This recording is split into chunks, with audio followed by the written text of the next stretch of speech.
מפקד הפיקוד היוצא, האלוף יואל סטריק, מפקד הפיקוד, האלוף תמיר ידעי, משפחות סטריק וידעי, מפקדי פיקוד העורף וחייליו, מכובדיי כולכם, ערב טוב. המערכות בשלושת העשורים האחרונים, וכן גם אתגרי השעה שעימם צה"ל מתמודד, מעבירים את נחיצותו ועוצמתו של פיקוד העורף, את חשיבותו ומרכזיותו בצה"ל ואת תרומתו הגדולה לביצור העורף הישראלי. רב-אלוף יגאל ידין, הרמטכ"ל השני של צה"ל, הדגיש בנאומו בשנת 1952, כוחנו הצבאי התחזק מאוד, אך הוא לא יספיק אם לא נארגן את העורף, שהוא משענת לצה"ל ולכוחו. גם היום, בעוד אויבינו מצפון ומדרום מרכזים מאמצים להתעצמות באמצעים וביכולות לפגיעה בעורף הישראלי, עמידתו של פיקוד העורף היא בסיס לאיתנותה של המדינה במצבי חירום ומלחמה.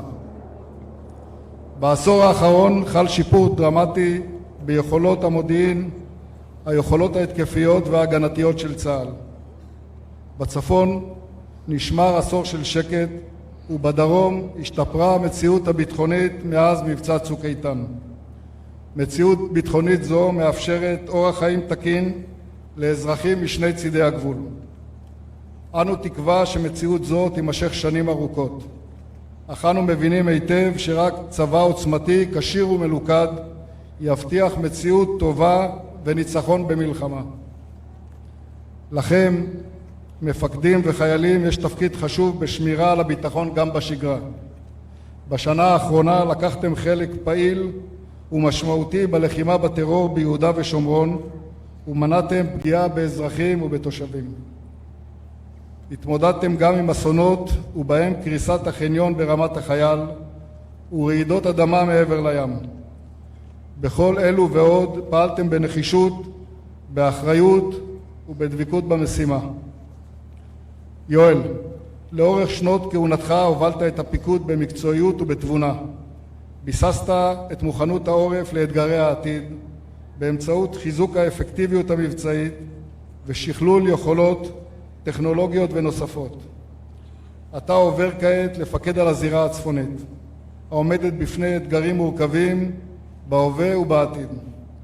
מהיכרות ארוכת שנים אני משוכנע שתבצע זאת בהצטיינות, כפי שביצעת את כל תפקידיך עד כה.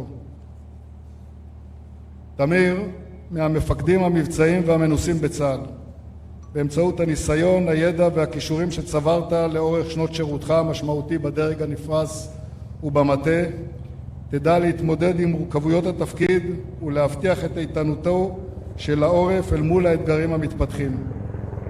מהיכרותנו ארוכת השנים אני סומך עליך יחד עם עם ישראל כולו. הערכה הגדולה מגיעה לכם, לבני משפחת סטריק, הרעיה שרית והילדים דן שנמצא בחו"ל, ניר ורון, ולמשפחת ידעי, לרעיה יפעת ולילדים אגם, איתמר ואורי, על התמיכה, על החיזוק מבית ועל השותפות. מפקדים וחיילים, צה"ל נערך בכל עת לחירום ולמלחמה, מעצים את יכולותיו ומתאים אותן ליום פקודה. העורף הישראלי יכול להיות סמוך ובטוח שברגע האמת נפעיל את יכולותינו המבצעיות ביבשה, באוויר, בים ובסבר, ונוכל לכל אתגר שנידרש לו. אני סומך עליכם שתוסיפו לפעול באותה הדרך ובאותה הרוח, לחזק את הקשר של צה"ל עם החברה הישראלית ולממש בעשייתכם את מחויבותנו לביטחון המדינה ולשלום אזרחיה. יחד נוסיף לבצר את ביטחונה של המדינה ולממש את ייעודו של צה"ל. עלו והצליחו.